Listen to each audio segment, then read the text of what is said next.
and welcome everyone to AARP Wyoming's 2026 Video Voter Guide Series. I'm Tom Laycock with AARP Wyoming, and today we're joined by Betsy Erickson, who's running for the Wyoming Legislature in House District 37, located in Natrona County. AARP has a proud 40-year history of nonpartisan voter engagement and does not endorse or oppose candidates, nor does AARP make contributions to political campaigns or candidates at any level. Instead, we ask questions so our members understand where the candidates stand on important issues and can make their own decisions on Election Day. Today, I'll ask Ms. Erickson 3 questions, allowing for a 1-minute and 30-second response to each. Then we'll give her 2 minutes to deliver her pitch to the voters of House District 37. So, Ms. Erickson, thanks for joining us. Our first question is this. Recent AARP survey data suggests 80% of older adults wish to age in their homes and communities as they get older. If elected, what would you do to ensure older Wyoming residents can stay in their homes and communities as long as they can? Well, first, I want to say thank you for this opportunity. Next, I guess I've been thinking about this a lot because it really is important for seniors to be able to stay in their homes. We know statistically they're better off and happier there. So I guess things I've been thinking about are grants or reimbursement programs for home remodels. Thinking about more single-level homes when we're building more housing across the state. Maybe better public transportation so that seniors are able to stay in their home without having to drive. Maybe find ways to incentivize the work of caregiving so that younger people want to do the work and stay in Wyoming and do that work. And also maybe looking at more or better low-income housing that seniors can really afford so that they can stay in their homes.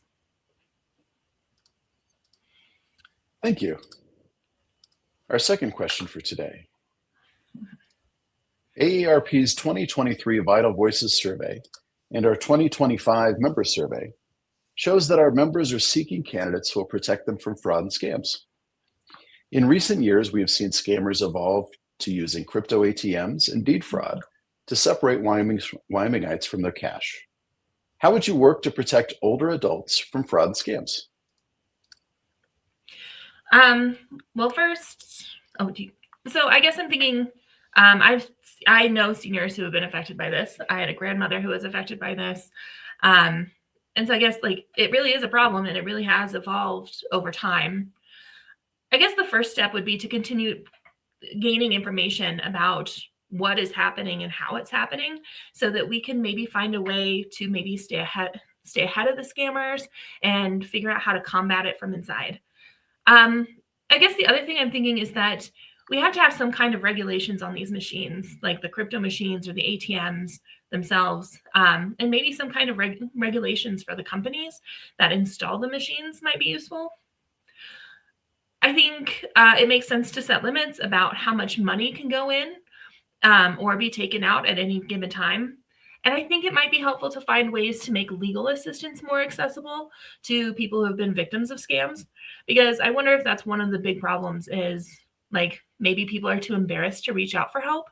But if we can find a way that people can get the assistance, if these companies are punished, maybe they would be less likely to keep going. Okay, thank you. Our third and final question for today. We know Wyoming residents are concerned about rising property taxes. While property taxes can be burdensome for some, they also fund critical state and local services. These services include local transportation, home-delivered meals, and home health services that keep older adults aging in place. If elected, how would you balance the need for relief with ensuring critical services are in place? I think so first, we've seen a cut in the property taxes, and there's also a cap of the percent. I think it's 4.5%. And I think these things help for sure. But I also think that we need to find more ways to make sure that the tax dollars are going to these services and make sure that the allocations of these services in the budget match inflation, right? So we have to make sure that what's allocated matches the amount of inflation, et cetera. I guess we need to adjust the budget accordingly, but I also think that we need to start finding maybe some other revenues to be able to balance the property tax cuts. Okay. Ms. Erickson, thank you very much. You've answered our questions. We very much appreciate that. Now let's give you 2 minutes to explain why you think you're the best person for the job in representing House District 37. Thanks. So I'm a Casper resident. I've lived here my whole life.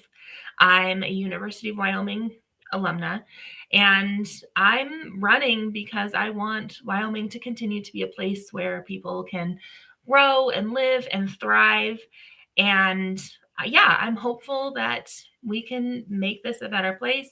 My platform is really to strengthen public education, to protect individual liberties, and to protect public lands. I'm hopeful that going forward, those are the things that I can make happen. And I am hopeful that I can be the next representative for District 37.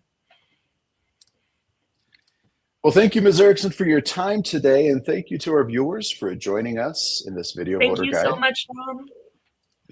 We encourage you to keep checking Cowboy State Daily and AARP Wyoming's Facebook pages for more video voter guides in the days to come.